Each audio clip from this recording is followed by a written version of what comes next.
नमस्कार, मैं आशीष एक बार फिर आप सबका स्वागत करता हूं। दोस्तों, यूं तो बड़े लोगों के जो जन्मदिन होते हैं वो खास ही होते हैं, पर इस बार का जो जन्मदिन है वसुंधरा राजे जी का जन्मदिन है। और वसुंधरा राजे के वैसे तो सारे जन्मदिन बहुत खास ही मनते आए हैं, पर इस बार के जन्मदिन में कुछ विशेष बात है। जी हाँ, विशेष इसलिए हो जाता है क्योंकि ये जन्मदिन कम शक्ति परीक्षण ज्यादा नजर आ रहा है, इसलिए ये जन्मदिन कुछ खास है। तो जैसा कि आपने थंबनेल देख लिया होगा, वसुंधरा वर्सेस राजस्थान। जी हाँ, आज स्थिति कुछ ऐसी हो गई है कि राजस्थान के अंदर भारतीय जनता पार्टी की लड़ाई कांग्रेस के साथ ना होके बल्कि भारतीय जनता पार्टी की लड़ाई भारतीय जनता पार्टी की ही एक बड़ी नेता के साथ में शुरू हो चुकी है। बहुत सारी चीजें नजर भी आ रही हैं और बहुत सारी चीजें सामने आ रही हैं। इस लड़ाई के पीछे की सारी व्यवस्थाओं को जानने के लिए एक बार हमको और आपको इतिहास में चलना पड़ेगा। हमको चलना पड़ेगा उस गाड़ी के ऊपर जहां अटल बिहारी वाजपेयी ने भैरव सिंह शेखावत को रिप्लेस करने के लिए वसुंधरा राजे सिंधिया को राजस्थान का रुख कराया। वसुंधरा राजे सिंह द्वार से होती हुई डॉक्टर जसवंत यादव की गाड़ी में बैठकर भरपूर स्वागत के साथ में राजस्थान आई और राजस्थान के शीर्ष पद के ऊपर आसीन हो गई। यहां राजस्थान में मेहनत करने वाले सारे नेताओं की जो खाप थे वो जो देश के बड़े नेता थे उनके आगे ध्वस्त हो गए और वसुंधरा राजे मुख्यमंत्री के रूप में प्रस्तुत हुई। वसुंधरा राजे 8 दिसंबर 2003 से 11 दिसंबर 2008 तक मुख्यमंत्री राजस्थान की रहीं। वसुंधरा राजे के जमाने में, या यूं कहें कि उस टाइम पे कुछ व्यवस्थाएं ऐसी चल रही थी, तो वसुंधरा राजे जब मुख्यमंत्री बन के आई तो प्रदेश के अंदर प्रॉपर्टी का जो मामला था, रियल एस्टेट का जो मामला था, वो भयंकर रूप से उठान के ऊपर आया और रियल एस्टेट के दाम कौड़ियों से सोने की रेट तक पहुंच गए। वसुंधरा राजे का काल अच्छा चला। वसुंधरा राजे के इस काल के अंदर ही आईपीएल और बहुत सारी इस तरीके की चीजों ने भी जन्म लिया और ये चीजें आज की डेट में काफी सक्सेसफुल भी नजर आती हैं। अब हम बात करें, जब अंत हो रहा था तो भारतीय जनता पार्टी के इतिहास में शायद ये पहली बार हुआ जब भारतीय जनता पार्टी के ही किसी विधायक ने अपनी नेता का विरोध किया और उनका नाम था घनश्याम तिवारी। घनश्याम तिवारी ने वसुंधरा राजे का विरोध किया, बशर्ता की सरकार चली गई। ऐसा कहा भी जाता है कि राजस्थान में एक बार कांग्रेस और एक बार भारतीय जनता पार्टी का काम चलता है। वसुंधरा राजे का पुरजोर तरीके से विरोध होने लगा। वसुंधरा राजे के इस विरोध के बावजूद आप देखें कि वसुंधरा राजे ने दोबारा 2013 के अंदर जब वो चुनाव प्रचार के ऊपर निकली और जब वो ओढ़नी ओढ़ के उन्होंने पूरे राजस्थान में सफर किया, तो वसुंधरा ने कुछ इस तरीके से इस चुनाव को जीत के दिखाया कि कांग्रेस और विपक्ष की अगर हम बात करें तो विपक्ष पूरी तरीके से साफ हो गया। मात्र 21 सीटों पर सिमट के रह गई कांग्रेस पार्टी। ये था वसुंधरा राजे का दूसरी बार का जलवा जो वसुंधरा राजे ने दिखाया। लेकिन इस बार वसुंधरा के लिए लड़ाई जो थी वो इतनी आसान नहीं थी। मुख्यमंत्री बनने के बाद में वसुंधरा राजे अपना राजकाज चलाने में लग गई और इधर संगठन के अंदर धीरे धीरे लोग वसुंधरा राजे के खिलाफ सुरंग खोदने का काम शुरू कर चुके थे। आवाज धीरे धीरे करके बुलंद हो गई। सरकार को महज 1 साल हुआ था और आवाज बुलंद होने लग गई थी कि वसुंधरा राजे किसी से मिलती नहीं है। वसुंधरा राजे का से लोगों को मिलने के लिए समय मिलता है, लेकिन वसुंधरा राजे समय देती नहीं है। मंत्रियों तक से वसुंधरा नहीं मिलती हैं। इन सारी चीजों के बीच में एक ऐसा माहौल 1 साल के बाद में पैदा होना शुरू हो गया कि अटकलें लगाई जाने लगी कि मुख्यमंत्री हो सकता है देश का जो नेतृत्व है नरेंद्र मोदी, अमित शाह, ये हो सकता है मुख्यमंत्री को बदल दे। ये अटकलें चलती रही और ये विरोध भी धीरे धीरे करके अपने चरम पे पहुंचता गया।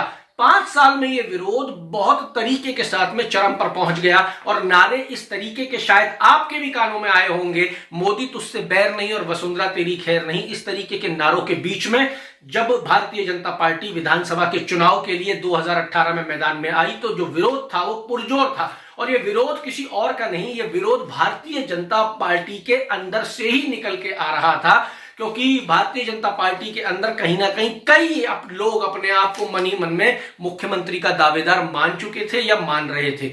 वसुंधरा राजे के रहते ये सब होना संभव नहीं था। लेकिन वसुंधरा राजे ने इस चुनाव के अंदर भी, जब वो उतरी चुनाव के अंदर, तो उन्होंने एक स्वराज संकल्प यात्रा निकाली। वसुंधरा की ये स्वराज संकल्प यात्रा जो है वो अगर सरकार में बदलने का हम नतीजा देखें तो नहीं बदल पाई, पर स्थिति ये रही कि वसुंधरा राजे बिना किसी सपोर्ट के और भारतीय जनता पार्टी में इतने भयंकर आंतरिक विरोध के बावजूद 72 सीटें लाने में कामयाब हुई। वसुंधरा राजे की कैबिनेट के 12 से 18 मिनिस्टर हार गए, छोटे और बड़े स्तर के। अगर वो ना हारते तो आज वसुंधरा सरकार रिपीट कर देती और राजस्थान में इस भ्रांति को तोड़ दिया जाता कि एक बार भाजपा और एक बार कांग्रेस। तो वसुंधरा राजे का जो विरोध है वो आज का नहीं है, वसुंधरा राजे का विरोध पहले दिन से चला आ रहा है। वसुंधरा राजे का विरोध किसी और का नहीं, भारतीय जनता पार्टी के इंटरनल लोगों का है। वसुंधरा राजे का आज विरोध खुल के इसलिए नजर आना शुरू हुआ है क्योंकि वसुंधरा राजे के आगे सतीश पूनिया प्रदेश अध्यक्ष बन के खड़े हैं। सतीश पूनिया एकमात्र भारतीय जनता पार्टी के प्रदेश अध्यक्ष है मेरे जानकारी के अनुसार, जो वसुंधरा राजे के काबू में नहीं आ पाए। वसुंधरा राजे ने बाकी जितने भी प्रदेश अध्यक्ष थे सबको अपने हिसाब से एडजस्ट और सेटल कर लिया था, पर ये सतीश पूनिया काबू में नहीं आ पा रहे हैं, जिसकी वजह से सतीश पूनिया ने अपनी अलग एक टीम गठित करना शुरू कर दिया है। अभी राष्ट्रीय अध्यक्ष जेपी नड्डा का भी जयपुर दौरा होकर चुका है। जेपी नड्डा ने भी एक बार तो बड़ी स्पष्ट रूप से दिखाई दिया कि हवाई अड्डे पर स्वागत के बाद में रवाना कर दिया गया सारे नेताओं को, और गाड़ी में सिर्फ सतीश पूनिया प्रदेश अध्यक्ष और राष्ट्रीय अध्यक्ष जेपी नड्डा ने ही रोड शो किया।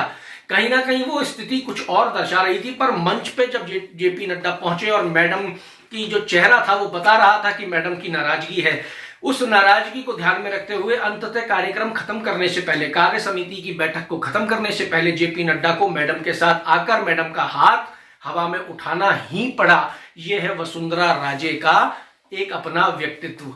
अब वसुंधरा राजे के इस धार्मिक, इस देव दर्शन कार्यक्रम के पीछे जो है वो कई राजनीतिक कयास लगाए जा रहे हैं कि अपने जन्मदिन के मौके पर वो पूंछड़ी का लोटा जा रही हैं। भरतपुर के कुछ मंदिर हैं उनके भी दर्शन करेंगी और भजन संध्याओं का भी आयोजन किया गया है जिसमें वो जाएंगी। ऐसा कहा जा रहा है भारतीय जनता पार्टी के द्वारा कि वहां पे कोई मौजूद नहीं है, सारे बड़े नेताओं को अलग अलग कार्यक्रम दे दिए गए हैं, पर सूत्रों से मिली जानकारी के अनुसार ये कहा जा सकता है कि लगभग 40 के आसपास विधायक, आज की डेट में मौजूद विधायक वहां मौजूद हैं और कम से कम 7 या 8 सांसदों का भी सपोर्ट इस वसुंधरा देव दर्शन को मिल रहा है। अगर आप भारतीय जनता पार्टी प्रदेश कार्यालय का स्वरूप देखें तो भारतीय जनता पार्टी प्रदेश कार्यालय में भी आपको दुनिया भर के पोस्टर वसुंधरा राजे की जन्मदिन की बधाई के नजर आएंगे।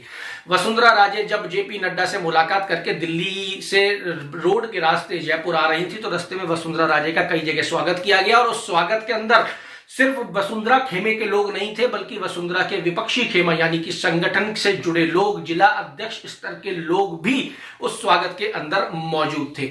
लड़ाई जो है वो भारतीय जनता पार्टी वर्सेस वसुंधरा की काफी रोचक हो चुकी है। अब देखना यह होगा कि इस लड़ाई का अंत क्या होता है। अगर यह लड़ाई निरंतर रूप से चलती रही तो शायद इस बार राजस्थान में परिपाटी टूट जाए कि एक बार भाजपा और एक बार कांग्रेस। हो सकता है अशोक गहलोत इसका पूर्ण फायदा उठाने में कामयाब हो जाएं। अशोक गहलोत तो इसका फायदा उठा के सरकार दोबारा बना सकते हैं, ये कोई बहुत बड़ी बात अशोक गहलोत के लिए ना होगी।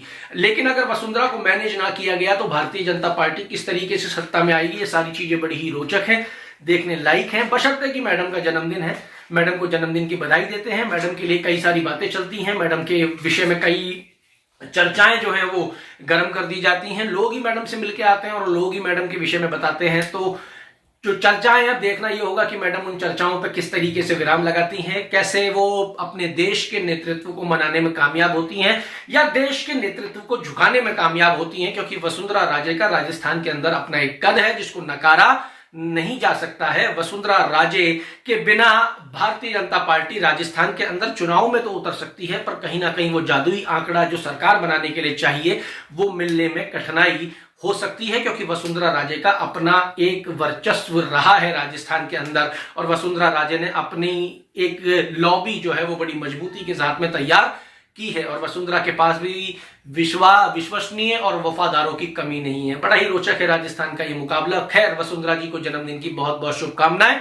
देखना होगा कि भविष्य क्या होता है, भारतीय जनता पार्टी का क्या होता है, पर यह लड़ाई निरंतर रूप से 3 साल तक चलने वाली है। ये तय है कि वसुंधरा एक तरफ और पूरा राजस्थान एक तरफ रहने वाला है आने वाले 3 वर्षों तक। ऐसी ही जानकारी और आप तक लेके आते रहेंगे। जब तक के लिए धन्यवाद और जय हिंद।